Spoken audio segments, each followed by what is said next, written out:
Hello guys, ako po ang iyong lingkod, si Ate Laila. Mainit na ngayon, Marso na. Sa susunod, Mayo, tag-ulan. Pero, ang pag-uusapan natin ngayon, ang buwan ng Pebrero. Yung araw ng mga puso, nakasabay ng aming anibersaryo. 12 taon ng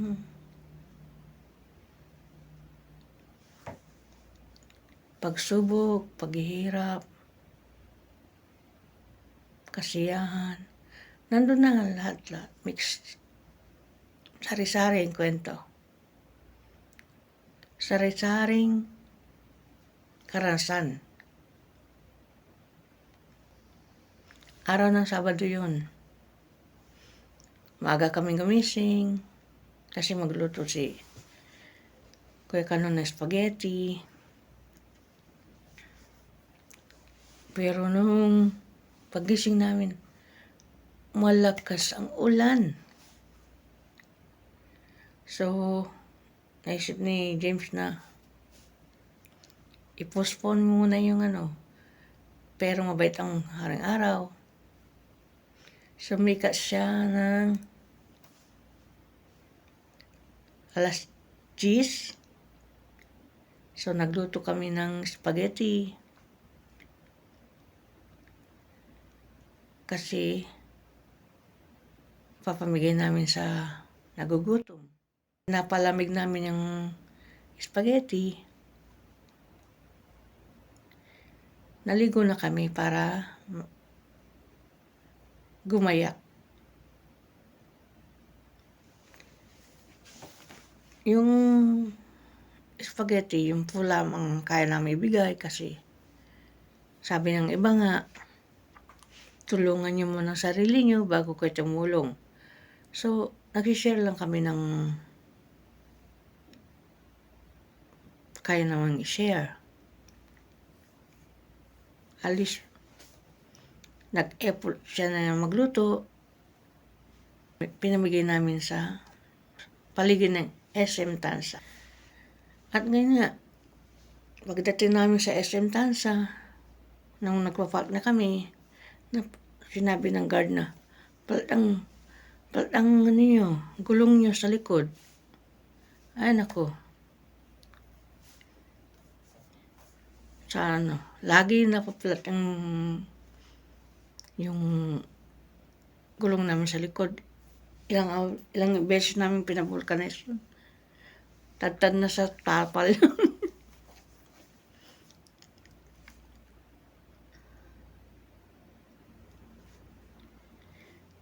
Pero iniwan namin yung motor kasi kailangan naming ipamigay yung pagkain habang mainit pa. At the same time, hahanap kami ng vulcanizing shop.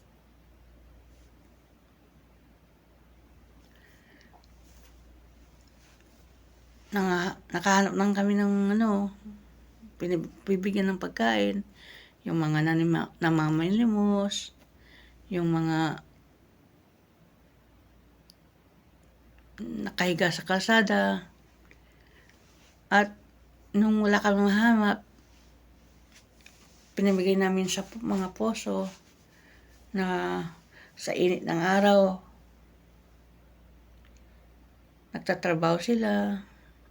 Saludo po kami sa inyo. Napaayos naman po namin ang gulong. At pumunta na kami sa Romantic Baboy.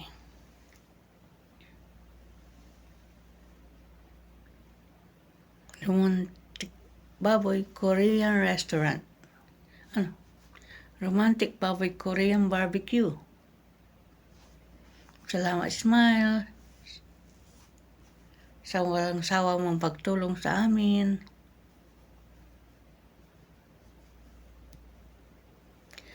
Sa kabila ng paninira ng iba, na kesyo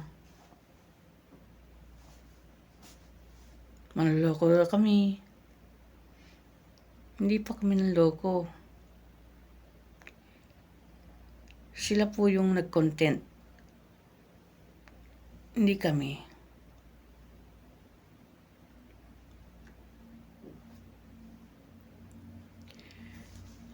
At yun nga, paglabas namin sa Romantic Baboy, busog na busog kami. Wala pang 1 kilometro. Siguro sa bigat namin ni James, na flat na naman ang gulong sa likod. Diba? Nice. So, nagtulak kami ng motor. Buti na lang may mabuting tao na nagsabing doon sa kabilang kalye mayroong talyer. So, nagpunta kami doon. Anong oras na ba yun? Mag-7 na. So, nabuti na namin pasara ng talyer. Buti na lang, naawa sila kay James. Pero ang sabi ni James, paayos lang yung para makauwi kami. Hindi pa namin papalitan ng gulong. Nakita ng mekaniko na manipis na yung gulong namin. So, ginawa niya, naglabas siya ng gulong galing sa likod. Iniwan ng customer kasi nagpalit ng gulong. In-offer niya yun. Sabi niya, libre na. Babayaran lang namin yung materialis na ginamit niya sa pagkabit ng motor at saka ng labor. So, natuwa naman kami. Kasi makakauwi kami ng bahay. Of course, sa bahay.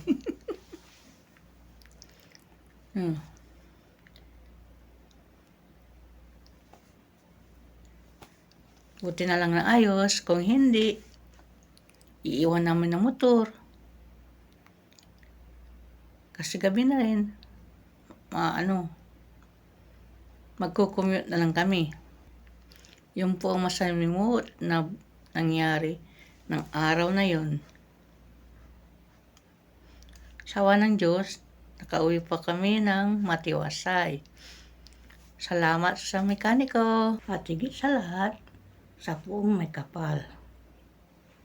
Hanggang sa susunod na pagkita, ang kukwento ko naman, ang buhay ni James. Abangan!